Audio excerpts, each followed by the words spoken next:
Okay, one of the first things that you should do after you start using ReviewPro is scan your Amazon order history.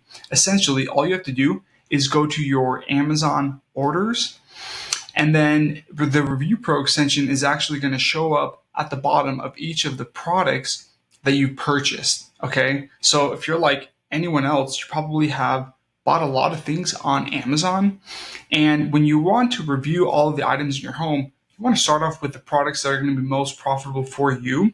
And so to do that, what you can do is actually click the ReviewPro button here at the bottom right, and you can see all of the product data for the Amazon orders that you have. Unfortunately, I have a couple Amazon accounts, and this one, I've only purchased one item, so it only shows this one.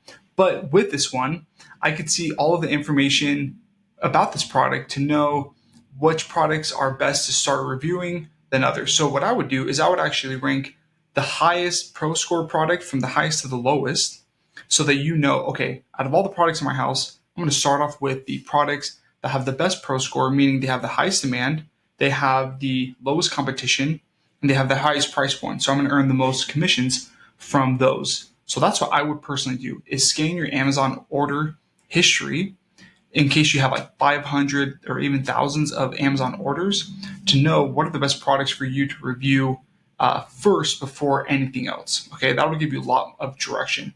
And the best part is you can actually log into your ReviewPro account on other computers, friends and family, and scan their Amazon orders to find the best products to review at their houses, which is pretty insane.